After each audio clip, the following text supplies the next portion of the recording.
ইরানকে নিয়ে যখন আবার জল্পনা কল্পনা চলছে যে ইসরায়েল আবার হামলা চালাবে এবং প্রস্তুতি নিচ্ছে, ঠিক সেই সময় একটি খবর, ইরানে আদালত ভবনে হামলায় নিহত ৫।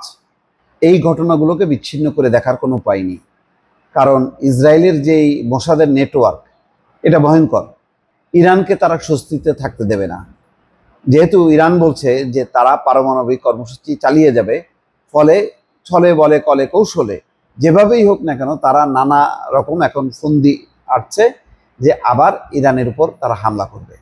এবং এটা দর্শক আপনারা নিশ্চিত থাকেন, ইসরায়েল যদি ইরানের উপর কোনো কার্যক্রম নেয় তাহলে মার্কিন যুক্তরাষ্ট্র কিন্তু তাতে ভেটো দেবে না বা দ্বিমত করবে না, বরং সহযোগিতা করবে। কারণ আমেরিকাও মনে করে যে তারা সন্দেহের দোলা চালিয়ে আছে, যে তাদের যে তারা বোমা হামলা চালিয়েছিল যুদ্ধবিমান নিয়ে, তাতে ৩টি যে পারমাণবিক স্থাপনা আছে ইরানের, সবগুলোই ধ্বংস হয়েছে কি হয়নি তারা এখন সন্দেহ নিশ্চিত হতে পারছে না। আর ইসরায়েল মনে করে যে ক্ষতিগ্রস্ত হয়েছে, কিন্তু তাদের সেই সক্ষমতা আছে। এবং ইউরোপীয় ইউনিয়ন বা ইউরোপের কয়েকটি দেশ, আন্তর্জাতিক পরমাণু সংস্থা, তারাও কিন্তু কঠিন অবজারভেশনে রেখেছে।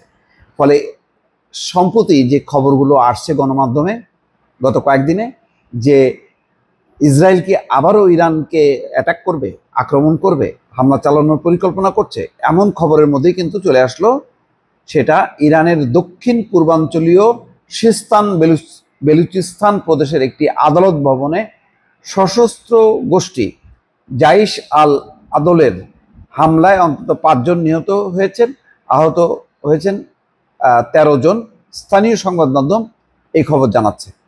ইরানের রাষ্ট্রীয় বার্তা সংস্থা ইরনাকে একজন জ্যেষ্ঠ পুলিশ কর্মকর্তা বলেন, শনিবার সিস্তান বেলুচিস্তানের রাজধানী জাহেদানের ওই আদালত ভবনের ভেতরে হামলাকারীরা একটি হ্যান্ড গ্রেনেড ছুড়ে মারলে হতাহতের ঘটনা ঘটে। নিহত ব্যক্তিদের মধ্যে একজন সন্তান ও মা আছে। পরে নিরাপত্তা বাহিনীর সঙ্গে সংঘর্ষে ৩ হামলাকারীও নিহত হন। দেখেন, এগুলি হলো আলামত। তার মানে এখন ইরান সংলগ্ন যে সমস্ত পাকিস্তানে যেই সশস্ত্র গোষ্ঠীগুলো আছে, সেগুলোকে হয়তো ইসরায়েল এখন মদত দিচ্ছে। কারণ ইরানকে যত অস্থিরতার মধ্যে রাখবে, ইরান ঠিক আবার পাল্টা হামলা করার জন্য যে প্রস্তুতি সেটা নিতে পারবে না। তাদের যে পারমাণবিক কর্মসূচি চালায় যাওয়ার তারা ঘোষণা দিচ্ছে, সেটা বাস্তবায়ন করতে পারবে না। এবং একটা হট্টগোলের মধ্যে রেখে আবার ইরানকে পর্যদুস্ত করা, এটা হয়তো পরিকল্পনা হতে পারে।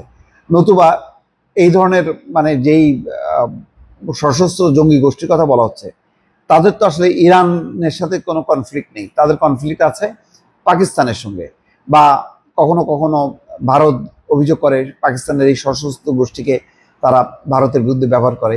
ইরান এখানে আসলো কেন? এই প্রথমবারের মতন এরকম একটা ঘটনা। ফলে বোঝাই যাচ্ছে যে আগামী দিনে একটি বড় ঘটনা ঘটতে যাচ্ছে। আবারও হয়তো ইসরায়েল আকস্মিকভাবে ইরানে হামলা করতে পারে এবং আবার সেই সংঘাতপূর্ণ যেই পরিস্থিতি সেটার আবার দেখা দিতে পারে। এটা হচ্ছে হয়তো তারই আলামত। দর্শক ভালো থাকবেন, আল্লাহ হাফেজ।